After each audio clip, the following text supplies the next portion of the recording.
కొట్లాడినా, గాంధీ చౌరస్తాలో కొట్లాడినా, నాక చౌరస్తాలో కొట్లాడినా, బస్టాండ్ చౌరస్తాలో కొట్లాడినా, కోర్టు చౌరస్తాలో కొట్లాడినా, టవర్ సర్కిల్లో కొట్లాడినా, కలెక్టర్ లోపల కలెక్టరేట్ లోపల కొట్లాడినా, అంతటా కొట్లాడన్నా. ఇలా చౌరస్తాలకు బ్యానర్లు కట్టానా, పోళ్లకు జెండాలు కట్టాలన్నా, బ్రష్ పట్టి వాల్ రేటింగ్ రాసినాక ఇలా జై శ్రీరామ్, జై భారత్ మాతకి జై అంటూ ఈ కరీంనగర్ మొత్తం చుట్టూ తిరిగినాక నా జీవితం మొత్తం కష్టాలే, నా జీవితం మొత్తం బాధలే అన్న.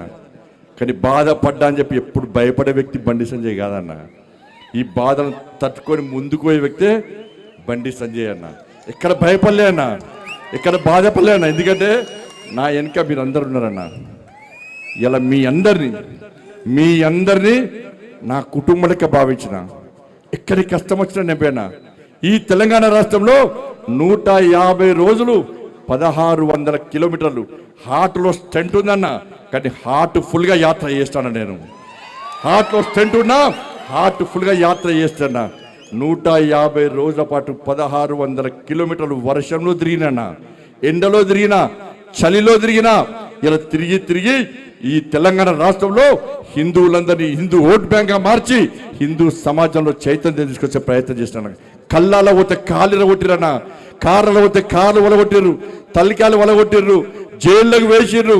ఇలా కార్యకర్తలు నానా గోస పెట్టుకున్నా కూడా ఎక్కడ కాషాయపు జెండా, కమలపు జెండా పట్టుకొని ఇవ్వకుండా ఈ ధర్మం కోసం, సనాతన ధర్మం కోసం ఈ తెలంగాణ రాష్ట్రంలో హిందూ రాజ్యం రావాలి, రామరాజ్యం రావాలని చెప్పి ఒక సంకల్పం తీసుకొని ఇలా ఎక్కడ ఏ హిందూకు ఆపద వచ్చినా ఇలా పోయి వాలినమన్నా.